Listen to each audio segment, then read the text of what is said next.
the sports teams that exist. Certain countries have a big one or two, but we're proud to say our podcast is about the biggest team in the entire world. And the only thing else I got to say is, how about them Cowboys? Yeah! This is the World's Team Podcast.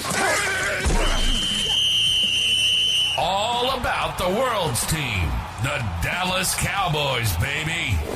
We're here to redefine what it means to be a fan of the gridiron game. It's not just America's team anymore. Nope.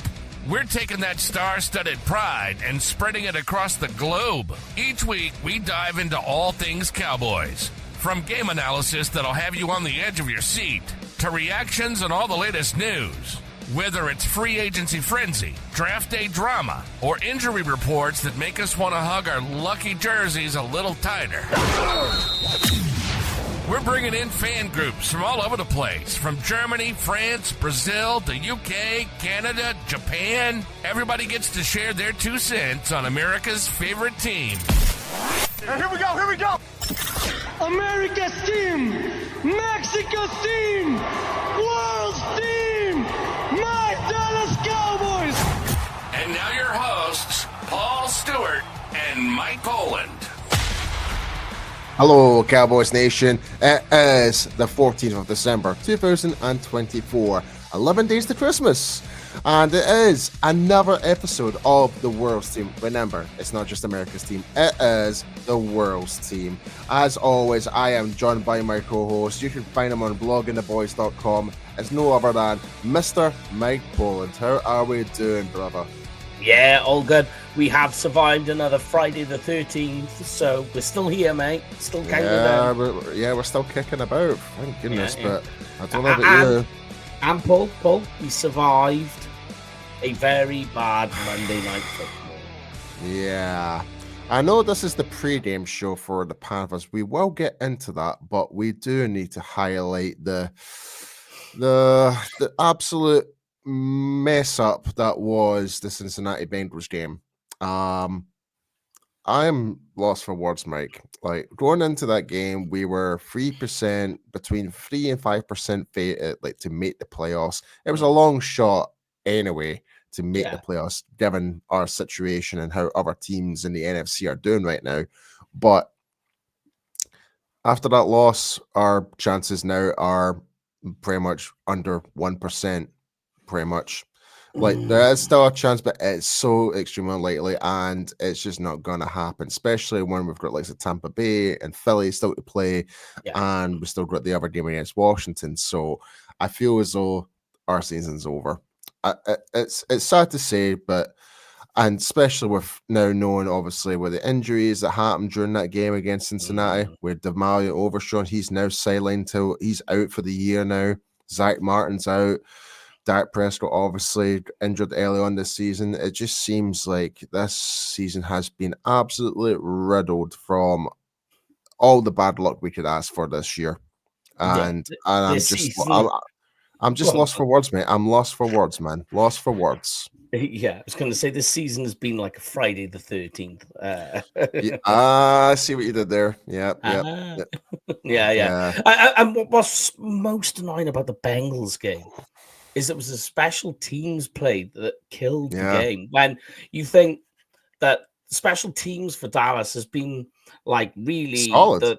It's been like the bedrock of like, you know, everything else has been falling apart. You know, you lose Micah Parsons, as you say, Dak Prescott, the running game, the offensive line, the defensive line, all of these issues, you know, Deron Bland and then Trayvon Diggs. But that, like, all those things happened, and special teams has been a solid place. It's been somewhere we've been able to rely on. Brandon Aubrey, Kevontae Turpin, even Brian Anger. I know there's been a couple of those weird and unusual... fake punts. Like, there's some bad decision calling from Bones in that regard. But in terms of execution, in terms of actual punts, field goals, etc., we have been pretty much one of the top teams in the NFL to do so. And a lot of credit is down to, like, Brandon Aubrey. Like, don't get me wrong, he has missed a couple of field goals this year, but he's still so solid regardless. Like, and to me, he still will make the Pro Bowl and stuff like that. My personal opinion. And we are 4 games left in this season, and there is still an opportunity for Brendan Aubrey to try and break the NFL record for the longest field goal. Like, I'm still calling it. I'm still calling it. Like, if it doesn't happen, oh God, I don't know, man. I feel like I should never ever bet again, you know. But going back to the Bengals game, like, it's kind of what you mentioned, like, looking back at the game, defensively, we were so much better than like, and compared to other games. Like, Parsons was in full effect in that game. We had like a Damali Overshown prior to the injury looking really good. We had our corners like Jordan Lewis actually looked pretty or okay to a certain extent. Like, don't get me wrong, God, what's the right receiver? Jamar Chase. Yeah, he had his day. He had his day against us. Don't get me wrong. He did cooked us in some parts, but other than that, what other wide receiver was actually doing the big plays other than Jamar Chase? Not really many. Like, we neutralized the tight ends. We basically calmed down their run game. I mean, T. Higgins was on like 23 yards. I know Chase Brown, although, I think he had something like 58 rush yards, but he did have like nearly 70 yards receiving and a touchdown. Yeah. But it was Jamar Chase's day. But I mean, Jamar Chase is leading the league. You know, before he played the Cowboys, he was leading the league. So you were going up against the best wide receiver. Yeah, we knew going into that Bengals game that Jamar Chase was obviously going to be the hot ticket for that game. Like, him and his relationship with Joe Burrow is unprecedented. That they have that pure chemistry. Yeah, they've got that pure chemistry together, and it's clearly on display. And that's why Joe Burrow is also leading the league, despite their win-loss record in the NFL. Joe Burrow has got the most passing yards and probably the most touchdowns in the league right now. Yeah, I think he has the most touchdowns. Yeah, and least interceptions. Yeah. In terms of the ratio, it's like the best in the NFL. But you know, we'll put it this way, Mike. If the Bengals did not have that particular record, and they were 11-1 or something like that, Joe Burrow would be MVP as of right now. There's no doubt. There's no question about it. He would be. Yeah, he's having a much better season, like, than other names I've heard. You know, Josh Allen. Yeah, I'd take 100%. You know, 100%. Lamar Jackson, I'd have an argument with because he's having a good season. I don't think he's been as effective in comparison to last season. If I'm being honest with you, mate. I mean, maybe it's just me. Maybe it's just me. I don't know, but like, we're not seeing the same magic from Mahomes as well. We're not seeing that. He's been lucky. He's been really lucky. He's been very well when you're giving back candles to the referees, you know. Yeah. But anyway, but I don't want to dive too much into the Bengals game. We know it's a game. Oh, sorry. Mike. I mean, the only thing I was going to say, and I'll let you get back to closing off the Bengals. You just mentioned all those things about Jamar Chase, Joe Burrow, their offense. And to prove to you how effective the Cowboys defense was, our lackluster offense, there's missing a starting quarterback, and you know, offensive line went toe-to-toe with Joe Burrow. It was right there. In theory, the Cowboys had that game in the bag. We had the one unlucky play. Yeah, we had the game ready to rock and roll, try and kick it up beyond the 40-yard line, let Brendan Aubrey seal the victory. And what did we do? We screwed it up. There's no sugarcoating it. We screwed up. But that was the defense.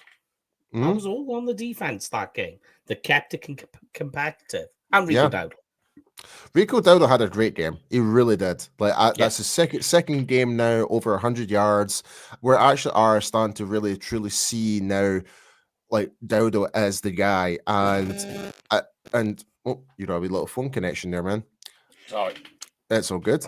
But yeah, like, for me, like, I was a big fan of the whole running back by committee. I thought that might have been the right approach, but after seeing how Dodo is now taking on that mantle being the starting running back, it's definitely convinced me otherwise to say, yep, Rico Dodo is the guy as of right now. Like, obviously, we might look elsewhere in the market when the season's over. Like, I don't see because let's be honest here, Mike. By once that end of the season happens after that Washington game, there's going to be a big, massive clear out in the Cowboys. Yeah, I mean, we keep hearing a lot of things on social media about how to make cap space and all the rest of it. A lot of it is poor.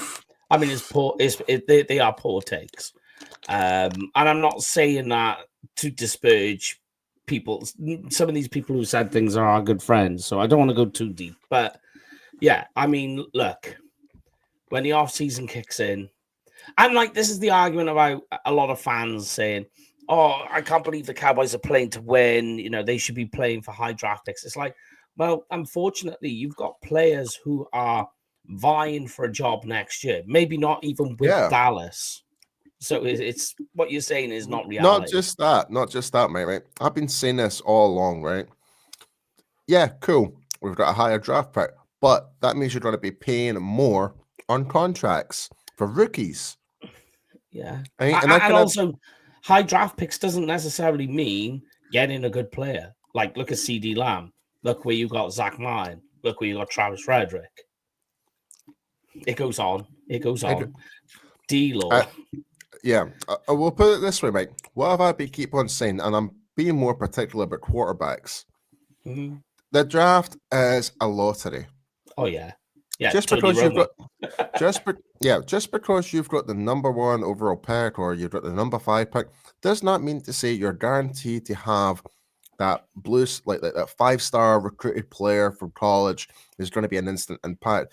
Like, remember, Josh Rosen was a 5-star recruit when he was playing for is it USC? Like I can't remember what college it was, but Josh Rosen, when he got drafted to the Cardinals, he was going in there in a lose-lose situation. It really was. And because he didn't fit the system under, was it Kyle Shanahan at the time or Cliff Clinsbury? Sorry. Yeah, it was Cliff Clinsbury. Yeah. He did not fit. Yeah. He did not suit that system. And it was clearly shown. And I feel bad for Rosen because he is a good quarterback.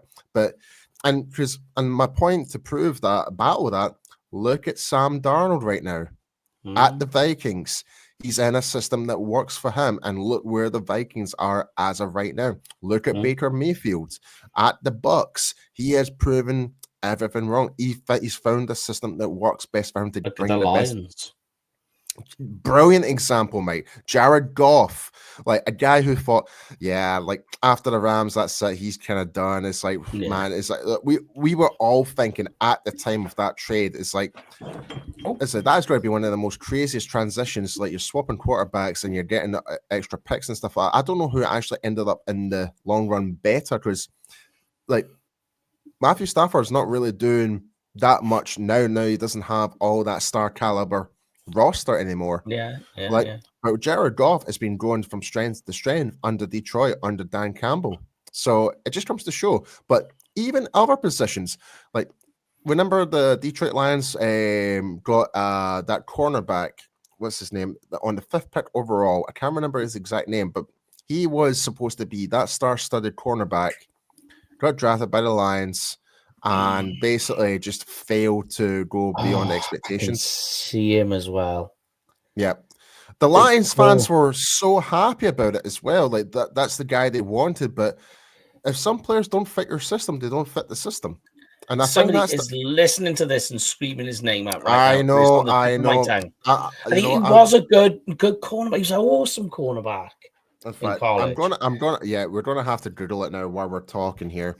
But my point Prospect is of the decade, they called him. That's right. Lions draft pick. Hold on, man. Draft pick. And was it? It's gonna really annoy me when we find out his name. Was it 3 years ago? Maybe hold a bit on, more. Let me just check. It was Jeff Okuda. Yes, Jeff Okuda. Yeah, back in 2020. Yeah.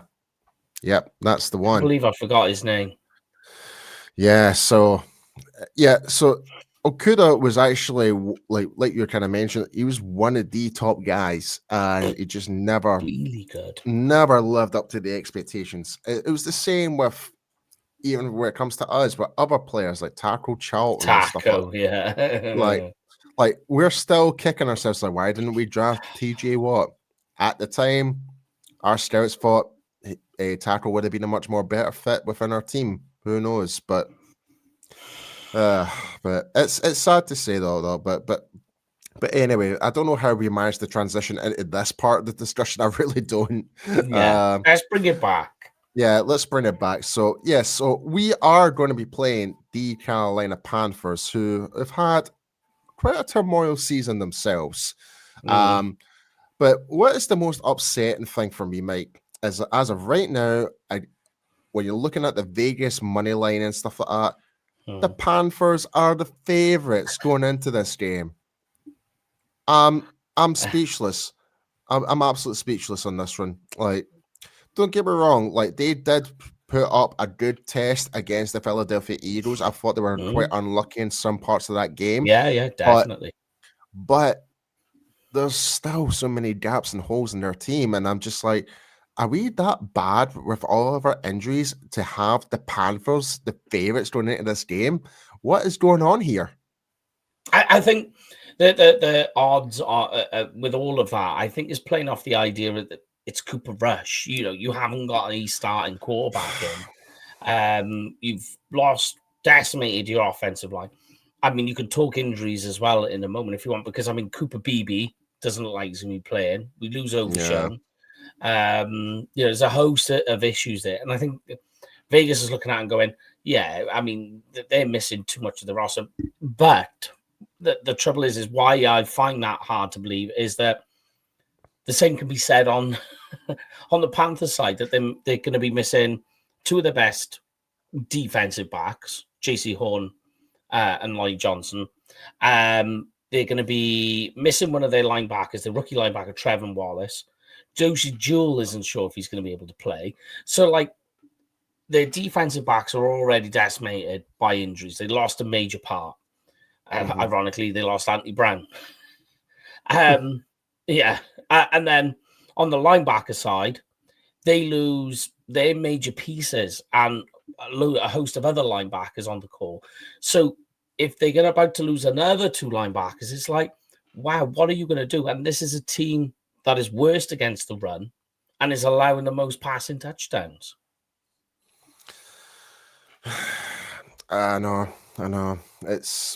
I'm just kind of... It's odds with the odds. Very true. Like, I really don't know what to really say about this season, right? Like, I feel like it all comes in threes, like injuries, Jerry going ranting on radio, post interviews and whatever. Then you've got like when one injury goes off, we've got a guy come back, then someone else that gets injured. It seems like we just can't catch a break this year at all. Injuries have been a killer. It has been.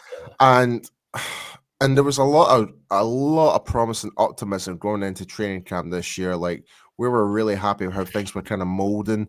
Like, we were looking how like the O-line was looking and stuff like that. And for some reason, it's just never really materialized on the real game situations. And that's what's really frustrating. But you know what the weird part is though, Mike? Like, our backups, the guys that just came into this team, obviously they're fighting for new contracts. Like, our defense has improved. Like, it's this is my opinion, mind you, but like, we are creating more pressures in the past couple of weeks than we did in the midpoint of the season. It's unfathomable. It's crazy. And there, right, Paul, you say in the last couple of weeks was being the factor there, the return of Micah Parsons. So if there is ever a statement you want to make about does Micah Parsons deserve a contract extension, you go, what was Micah Parsons like? What was this defense like last year with him missing? And when he came back, it was just totally different. I get that though, mate, but I think it's more so on just other players in general are just taking the necessary steps. They might actually finally understand how Mike Zimmer wants to run his defense. We have noticed that, like, even when Micah was on the sideline, we're seeing likes of Carl Lawson really stepping it up. A guy who just came onto this roster, really stepping up. So, and obviously Kendricks has been great. He's been one of the best acquisitions we've had on this team because he knows how Zimmer thinks, and he's really trying his best to help translate what Zimmer wants to do towards his teammates. And I think it is fine clicking, but it's just too little too late at this moment because we're on the verge of actually getting knocked out from any chance, any slim chance of making the playoffs. But yeah, so like, and you know what the most embarrassing part is, Dominic? If we were to lose to the Panthers, we would be completely knocked out by the worst team in the NFL as it stands right now. How depressing is that? I know. I don't see them losing. I know we'll get to that later, final scores and predictions and all the rest of it. I don't see them losing because you've still got too much to carry you through. You know, you've got an ascending Rico Dowdle, you've got CeeDee Lamb, you've got Kevontae Turpin. On the defense, you've got Diggs and Bland playing together. You know, Donovan Wilson looks like he's playing much better too. You know, we've definitely noticed that he's starting. I've noticed he is trying to attempt to do more of the safety blitz a lot more, and it has proven quite of a good impact. So that's good to see. But again, it's just too little, too late. Why can't Why couldn't any of this be done sooner? Why couldn't the players understand what the assignment was under Mike Zimmer? What was the disconnect? That's my question. And same goes with the offense as well. Where, like, injuries aside, Dak's out, whatever. But you've had previous time with Cooper Rush where you won four or 5 games in a row a couple of years ago, and there was no issue there. So what's different? I can tell you right now, like, I think it's just maybe too much for Mike McCarthy. The fact that he doesn't have an offensive coordinator, he's just trying to take it all on board. I think that is one of the factors, if I'm being honest. So and this kind of leads me to the next thing I want to talk about. Does Mike McCarthy come back next year? Yes. Short answer. Yeah. No, I totally agree with you, man. Like, the reason I'm asking this because, like, the whole rumor mill of Bill Belichick, the whole rumor mill of Bill Belichick is dead in the water. He's now going to North Carolina, like the University of North Carolina. He's going to be focusing on their program, try and get the next college football players to be NFL ready. So I think that's a really good move from Belichick to do that. But in terms of if we were to look for another head coach, it's going to have to be someone definitely out of the circle of Jerry Jones and Steven. Like, I think what his usual, like, what he looks for in a coach. And like I said before, the thing that scares me the most is bringing back Kellen Moore. That, like, whether as a head coach or back as an OC, I don't think that's going to happen. But there's been a lot of speculation going out there, and personally, I don't see that happening. So I think McCarthy is, despite the lackluster of bringing in players, the injuries upset, whatever not, we've still managed to accumulate 5 wins despite all of that. Like, I'm really trying to think of all the positives that we've managed to do despite how dismal this season has been. I still think bringing in McCarthy is probably still the right move. Maybe give him a 1-year contract or something. I don't know what the negotiation is going to be, but essentially, like, McCarthy's just not had a break this year at all, and I generally do feel sorry for him. Don't get me wrong; he still made a lot of mistakes in terms of play calling from there and that. Like, he's made mistakes, but at the same time, he's rectified a lot of those mistakes by switching away from the running back by committee, sticking to Rico Dowdle. That was the best move by far. Yeah, I agree. I think this season, you know, yes, it hasn't been perfect, but all teams will have gripes about their head coaches. None of them are perfect. They've all got issues and flaws, or they'll make a wrong decision somewhere. They're still human, right? But I think with Mike McCarthy, you've already mentioned the two biggest factors for what looks like Mike McCarthy failures this year. Injuries is the big one. But the other one was he started the season with one hand tied behind his back because of what Jerry and Stephen Jones decided to do in the offseason. Absolutely. Like that's and the fans have noticed that. It's like all we did was essentially brought in Eric Hendricks. Like let's try and put this on simple terms here. You mean to tell me that just bringing in one player, one veteran, is somehow going to change the landscape of this entire defense under Mike Zimmer, where basically he's inherited a lot of the Dan Quinn defense? I'm sorry, but that's just you need to bring in more to help readjust and fix the idea that like the approach of what Zimmer was trying to do with his defense. And same towards the offense, we haven't done enough. We've traded away draft picks for players that are not even seeing the field right now. Well, maybe not. Well, Jonathan Mingo's being on the field, I guess, but still unworthy, in my personal opinion, not a 4th-round draft pick, where we could have used that for a really important position of need in this year's draft, next year's draft. And it's just frustrating. And now that we're hearing the news, like Stephen made a comment saying, yeah, it's going to be tight next year when it comes to the cap. And I'm just like, when is this ever going to end? When are we going to get out of the salary cap debacle and actually try and be competitive again? It just feels like we're just bargain hunters right now. And it's sad to say that. We're like the fact that we're having a resource from the UFL nearly every single year now. Like from linebackers, don't get me wrong, Brandon Aubrey, fantastic. We've got an absolute gem in that, and Turpin. Yeah.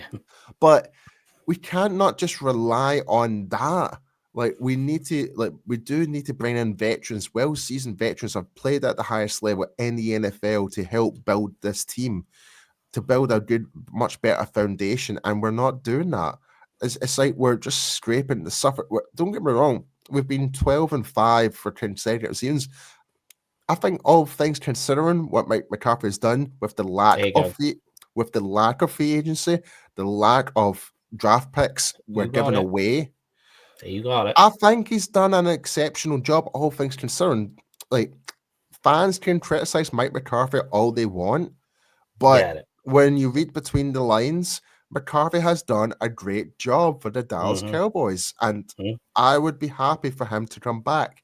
And just to try and take the pressure off him a little bit more, get him an offensive coordinator that actually sees eye to eye with him. Yeah. Like that thing, I think that will make things a hell of a lot easier in terms of going forward, I think for sure. A smart and savvy play caller is what's needed. Absolutely.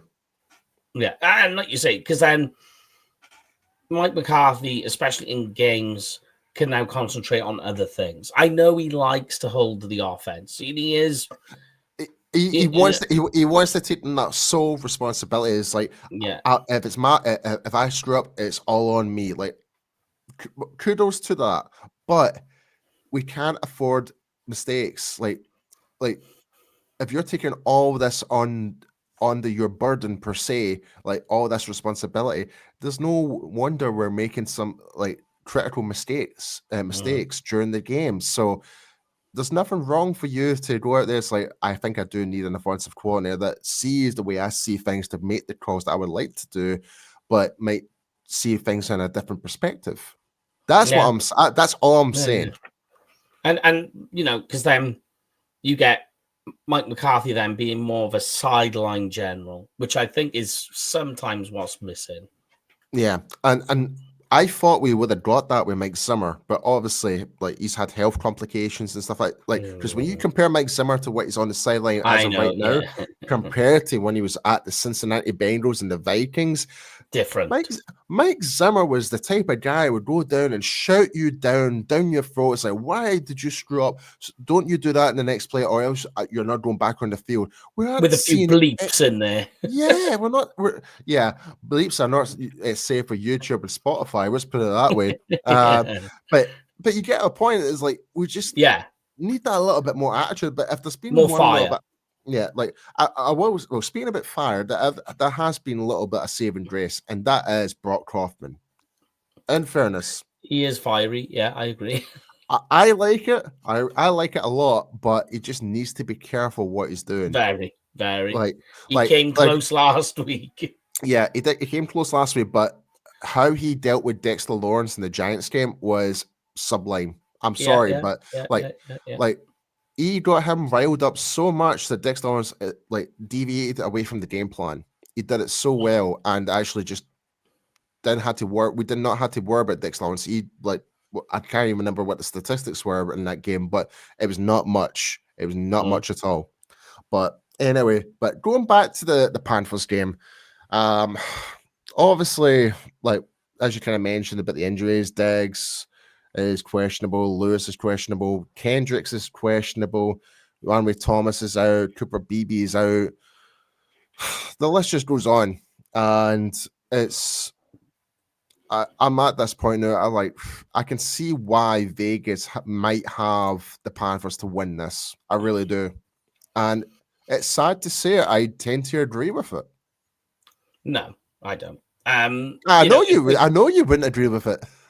No, but I mean, I'm just talking from a statistical point of view where Vegas might be coming from. So I kind of agree how they have approached it, but I still find they're wrong in terms of what the outcome's going to be. Yeah. I think they're going off the premise rather than injuries of that the Panthers are ascending somewhat, where the Cowboys are stagnant. I think that's the base of what all of that is. But I mean, I don't know if you want to do the key players to watch in this game, because I mean that's an important factor here. Yeah, I don't know. But at this point, who are we to watch? Because most of our players are injured. I would say CeeDee Lamb and Rico Dowdle. Both of those guys can take a lot of pressure off this offense. Yeah. CeeDee Lamb will. If you've got him on your fantasy team, I mean, you're in for a big day. I can see it, because JC Horn may not even play. If he does, he has somewhat struggled this year, leads the team in penalties with 10 penalties, penalties. Yeah. On the other side, you've got Jackson, who's just I think he ranks 8th in yards allowed among starting cornerbacks. And then in the slot corner, you got Chow Smith, who obviously rookie, allowing a 70% completion rate. So you think CeeDee Lamb plays on the outside, plays in the slot. Wherever he moves, he's going to have a good matchup this week. So I think that's good for him. In terms of Rico Dowdle, he's against one of the worst defenses that to stop the run. So both ways, whichever way you got it. So for me, they are already two key players to watch. No, I totally agree with that assessment. I think Dowdle is definitely the one to watch out for. Yeah. In terms of the defense, I'm not entirely too sure who to watch out for. Obviously, my main bread and butter is watching within the trenches, so keeping a close eye, like Osa, Mazzy, Carl Lawson, Micah. I'll be paying a close attention. Even Chauncey Golson. Chancey, and I'm glad you mentioned Chancey Golson. He's actually been stepping it up in the past couple of weeks as well. Especially when he's moving in, especially as a free tech position, how he cuts back inside. He's actually doing a really good job of stopping the run right now. So let that run continue. So, for offense, I think he's the player to watch. He's actually going to be Cooper Rush, if I'm being honest. I think he's in a position going into this game, knowing that JC Horn might not play in this game, and obviously with all the penalties and Smith, etc., all these players for the Panthers, this could be a good golden opportunity to play really safe football. Try and he can as well. And he's done it before. I think if we can just control the field and just be not casual, you know what I mean? But we're not. I'm not trying to say not gunsling the ball or anything like that. Just make really smart, intelligent passes, maybe slant routes there and there, curl routes, post routes, all those type, like just really like, and it's really up to the wide receiver core to really get themselves available. And this is where the whole Jake Ferguson, Luke Schoonmaker equation, I think, will play a big factor into this game. Yeah. And I mean, so there's another one. I think, if I remember, it's either touchdowns or receptions. I know we were talking about it the other day. So my memory's gone blank on it. But the Panthers defense is one of the worst, or is the worst, at defending the tight end position. So the only trouble is in fantasy terms, because I know I mentioned that with Lamb, is because Schoonmaker's been playing a little bit better lately. And you even saw in the last game that Ferguson, he did have more receptions, but right behind him was Schoonmaker. So it's like, well, which way are you going to go here? Which tight end is going to be the one that breaks off this week? I think it's a 50-50 coin toss, if I'm being honest, because I generally thought last week Ferguson would get some receptions, but not as much as anticipated. But I think in this week, I think it's going to be split more 50-50. Yeah, I do too. I could be wrong. It could be the Jake Ferguson show, or it could be the Shoemaker show. Who knows? But yeah, man, it's like, I know it is, as the game, it is going to be away from home. It's going to be at the Bank of America Stadium in Charlotte, North Carolina. Wherever you are watching the game, it's going to be a 12 p.m. kickoff in the US. And if you're in Texas time, 6 p.m. here in the UK, 7 p.m. in most mainland of Europe. And I can't even think of the other moving on zones. And onward. Moving on and on and on. So... But yeah, so it's actually a good time to watch the football if you're here in Europe and the UK. So at least we don't have to worry about a late night game till next week against the Bucks. So that's at least we've got something to be happy about and get to our beds early, you know. Makes a change, Yeah, but yeah, Mike, just give me your overall thoughts about just this game in general. Like, do you really see that Carolina causing any threat? Because we haven't really talked much about Bryce Young at this moment, because he did have an okay game against a more, and I hate to say this, a more studdier team like the Philadelphia Eagles. Don't get me wrong, even though despite their record, they have a couple of loopholes to themselves, but they are a much better football team than we are at this moment. And the Panthers were very competitive against them, I thought. Yeah, I mean, I thought they were going to beat the Eagles at one point. So did I. I was kind of banking on the whole last year scenario where Eagles fans were praising themselves. Oh yeah, we're 11-0. The next thing they lost 6 in the trot, and they ended up giving us the NFC East title. Yeah, but it's not gonna be a repeat, unfortunately. No, I mean, like Bryce Young, great. I mean, he's benefiting. The big thing for the Panthers is their offensive line. It is fantastic. It's a top 10. Their O-line is good. Yep. Yeah, it's about as positive as you can really say about their offense, apart from Chuba Hubbard, who's having a great season as well. And already over 1,000 yards. Yep, that's right. Yeah. And then he's going up against this Cowboys defense. But the Cowboys defense, as much as the problems they've had stopping the run this season, they've been better the last few weeks. So that's quite interesting. What is bad is just that for all that this offense does well in terms of offensive line, running back, the passing game is falling apart. Like, Xavier Leggett, for a guy on his rookie season, I mean, man, he's had it tough. You know, Adam Thielen, he's long in the tooth. You know, you're seeing that. He's had a hamstring. He actually had an okay game against Philadelphia, to be fair. Definitely. I mean, that's the experience coming up. But he's missed time this season with a hamstring injury. Leggett is obviously still trying to come and figure all this out, although he's had a tumultuous first season, you know. He's got Bryce Young, then it's Andy Dalton, then it's back to Bryce Young, you know, all these other problems. And then Jontavian Sanders, he's still trying to figure it out. You know, he's just over 300 yards receiving. So this offense, in terms of passing, it struggles and it makes them very one-dimensional. which kind of falls into the lap for the Cowboys. I don't know about that, because the reason I will say that is what's the biggest weakness of the Dallas Cowboys defense? Yeah. I know. Yeah, it's the RPO, run play Yeah. option, or the quarterback escaping the pocket. yeah. That's the biggest concern I have, and that's one thing that Bryce Young is more than capable of doing, is taking the ball and running upfield. He's more than capable of doing that, and that's what It's very mobile. that's what I'm really concerned about going into this game.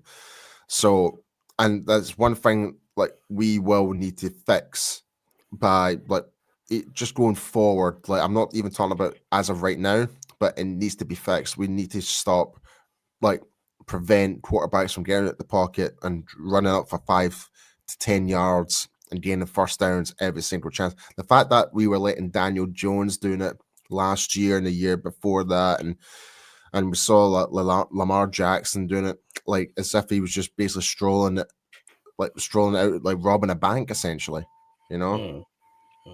But it's incredibly frustrating. But I hope we can try and neutralize that and just try and let Bryce Young throw the ball and basically let our secondary just do what they need to do, especially when hopefully Diggs and Diggs will be okay to play. I know he's questionable at this moment, but with him and Blad and even Jordan Lewis is also questionable. If all three of them guys could be there, great.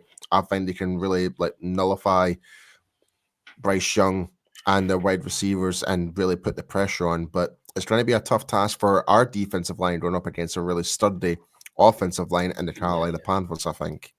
Yeah, that's the problem there. But yeah, I mean, that's the tricky one. Yeah. Well, I think that will definitely conclude our little thoughts and feelings towards this game. But it's over to you now, Mike. It's now time for your little segment for this week. All right. Would you rather? So this is a big one. Put it in the comments as well, on YouTube or wherever you're watching this. Would you rather, Paul? I know we would like both, but would you rather CeeDee Lamb have a big day on the offense? Yeah, we're talking 150 yard, 2 touchdowns, or would you rather see Rico Dowdle go off again and have another big game, 150 yard and a touchdown game?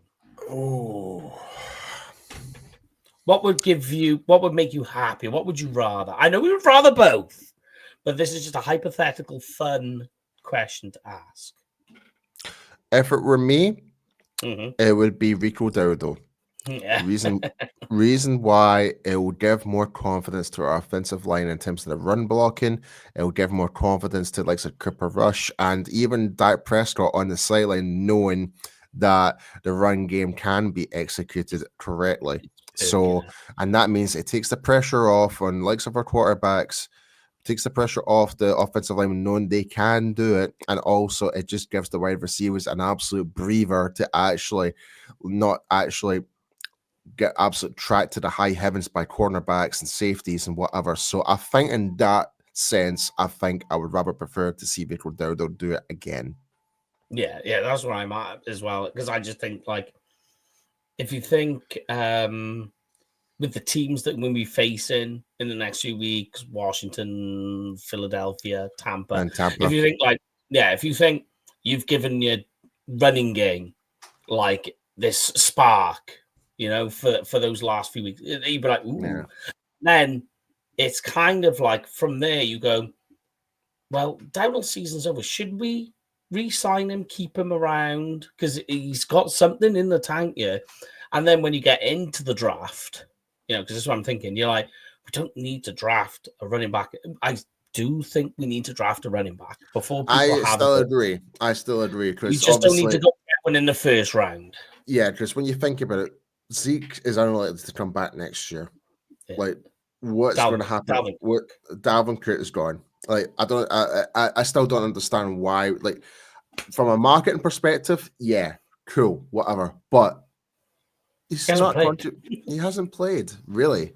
I just don't understand it. It's the same with the whole Trey Lance trade. What is the whole point if you're not we're trading for a 4th round. He's on the last year of his contract as of right now. He's off, essentially. Mm. Why are we not giving him any opportunity to try and salvage him for a future job if he was to still continue playing for any team for that matter in the NFL?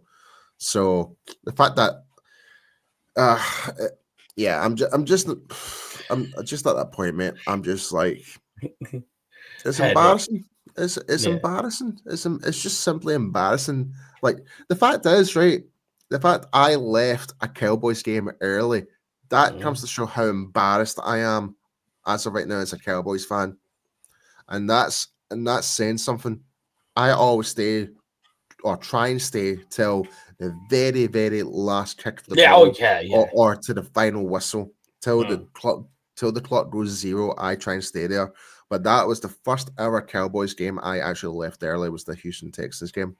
Well, you look at the game me and you were at together. I mean, I think we were the last ones to leave the stadium. No, for many reasons, but still. I think me and you, even after the game, were looking for that guy that was selling the Cowboy Raiders, and we were still walking about with them. yeah, that's right. We weren't leaving there in a rush. No, we certainly weren't. But yeah, but moving on, it is also now time for our bowl prediction for this week's game. So, for my bowl prediction for this week, I am not going to go over Brandon Aubrey. Mm-hmm. You know what? I tell you what, though. See, because I'm not going with Brandon Aubrey, what is the goddamn chances of him actually breaking the record now? The fact I haven't put my bowl prediction in because of it? You've got to stick with it now, mate. And I'm gonna go a different route. Like I still have my bet on it. Like he is gonna do it, but I'm not making that as my bowl prediction this week. So you're gonna love my one. But go on. Okay. All right. So my bold prediction for this week is Cooper Rush is going to score 3 passing touchdowns and go over 340 yards in this game. Wow. I mean, this is the defense to do it to, mind. Mm-hmm. Yeah. All right. You're going to like this one, Paul. All right. Are you ready? Go for it. A receiving touchdown and a rushing touchdown for Hunter Lipke. Oh, okay. Right. Okay. I like that one a lot. Okay. Yeah. All right. Yeah. Okay. That's bold. It's bold. That's a bold prediction I can fully support. Like, because I love Hunter Lipke a lot. That's why I said it. I like it a lot. There you go. But yeah, folks, if you're here watching on YouTube, be sure to leave a comment. Give us your bold predictions for this game. If you're listening on Spotify and Apple Podcasts, let us know from social media. Let us know what you think about your I can't even speak. Give us your bold prediction. Yeah, give us your bold predictions for this week, and also give us your final score. And obviously, we're about to give ours. So, Mike, what is your final score for the Cowboys versus the Carolina Panthers? So I handed this one in to the Blonde Boys, so I'm going to stick with it. I think the Cowboys win this one 27-17. All right. I did say earlier this week on the UK Cowboys fans that the Cowboys were going to lose, but I was in a more depressive state back then. It was closer to the Bengals loss, so I understand. Yeah, it was, and I was just not in a good mood at all, and I just was not thinking positive at all. So, but I think now kind of realizing I still think it's going to be a really tight game. I don't think it's going to be like what you're predicting, 27-17. I don't think it's going to be 10 points. I'm going to say it's a lot closer. So I'm going to say Cowboys 24, Panthers 20. Okay, interesting. All right. Okay, I like that. Okay, I'll go with that. It kind of defeats the purpose of my bold prediction, if I'm being honest, if I've got Cooper Rush with 3 touchdowns. But then again, we might miss a field goal. I hope not. I mind you. I hope not. Well, no, I mean, if he's got 3 touchdowns, there's 21 points. So then, if you go, Brandon Aubrey knocks field goal. There's 24. So you're all right. You're in there. No, I'm talking about the PATs. Oh, okay. Yeah. If he misses one of them, very unlikely, but okay. But yeah, folks, that is the end of this week's show. We will be back next week, obviously kind of highlighting either it's the win or the loss against the Panthers, and obviously giving our preview against the Baker Mayfield's Tampa Bay Buccaneers. So be sure to join us next week here on the World's Team. And as always, before we do go, Mike, please tell everyone where everyone can find you. Yeah, you can find me on Twitter at Canford Cowboy. That's Canford with a K, Cowboy with a K. And where can I find you, Mr. P?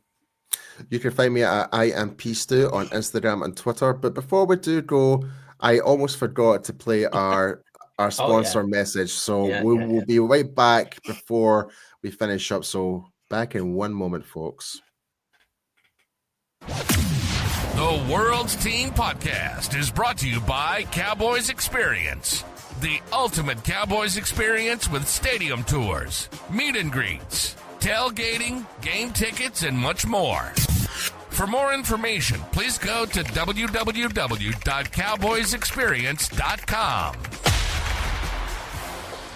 Yeah, be sure everyone check out cowboysexperience.com. Be sure to use the discount code World's Team 2024. Yeah, I do apologize. I had to get the Bills in there. I just struggling to find where we were because we were just in full flow in this week's show, discussing about this game and talking about McCarthy and everything else. But yeah, folks, like I said, a lot to talk about. But yes, folks, we will be back here next week. And as always, here at the World's Team, it's not just America's team, it is the World's Team. We'll see you guys next week. Have a good one, folks. You've been listening to the World's Team Podcast. There's no other team like it in the world. Nothing more electrifying than the Dallas Cowboys. And we're here to prove it. We bring in fan groups from Germany, France, Brazil, the UK, Canada, Japan. We're everywhere, baby. We hope you've enjoyed the show. If you did, make sure to like, rate, and review. We'll be back soon. But in the meantime, find us on Instagram at the.worlds.team, on Twitter at _worlds_team, and on YouTube at the World's Team. How about them Cowboys? And the only thing else I got to say is, how about them Cowboys? See you next time.